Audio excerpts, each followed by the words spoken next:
Aku rindu gadis berambut hitam panjang. Kini ia hanya Tahukah kalian ya, Qualcomm Technology Incorporated baru saja resmi menggunakan perluasan portofolio dari platform Snapdragon X Series dengan meluncurkan Snapdragon X Plus. Prosesor terbaru ini dilengkapi dengan CPU Qualcomm Orion, merupakan prosesor terintegrasi khusus yang memberikan kinerja CPU hingga 37% lebih dengan konsumsi daya 54% lebih efisien dibanding dengan pesaingnya. Kemajuan ini menetapkan standar baru dalam komputasi seluler. Bukan hanya Android, tetapi membuat Apple prosesor Silicon M yang kini sedang memasuki pabrikan M3 memungkinkan pengguna mencapai lebih banyak hal dengan efisiensi yang jauh lebih tinggi. Ini adalah bagaimana tablet Android berhadapan dengan iPad ya.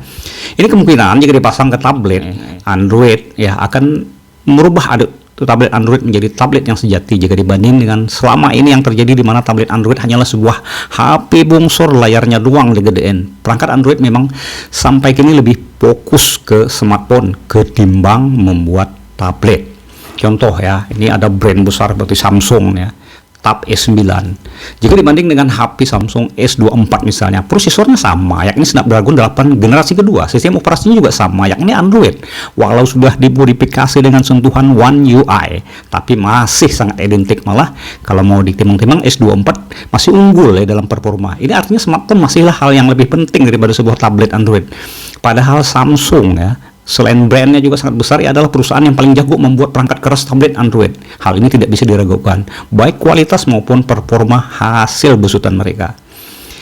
Anda bandingkan harga tablet tersebut ya, yang Tab S9 dengan iPad Pro M1 atau M2 besutan Apple, walau sudah ketinggalan beberapa tahun. Performa dan kestabilannya saat melakukan pekerjaan tertentu, misal editing video, M1 saja sudah bisa mengungguli Snapdragon 8 generasi kedua tersebut.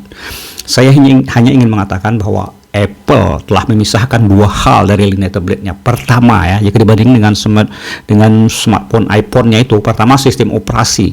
Kalau iPhone menggunakan iOS, iPad menggunakan iPadOS, beda, sehingga benar-benar stabil pada saat dioperasikan ya.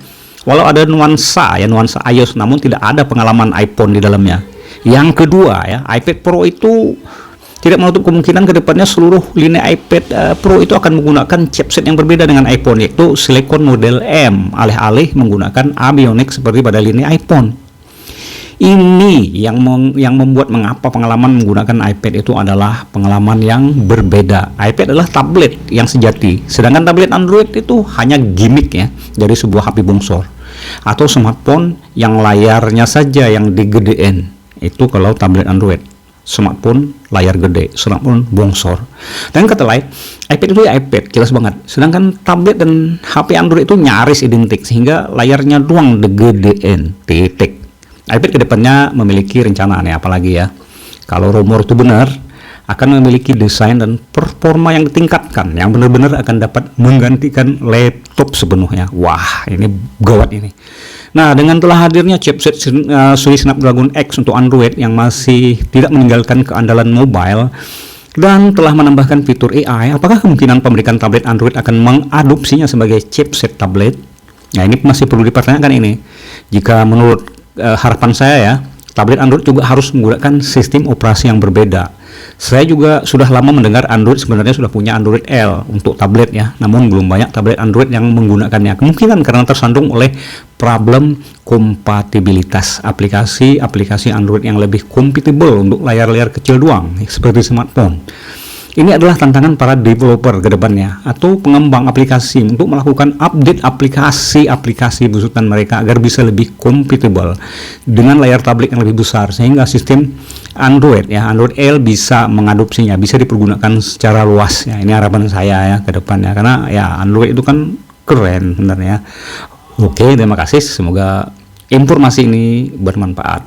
Sampai jumpa lagi.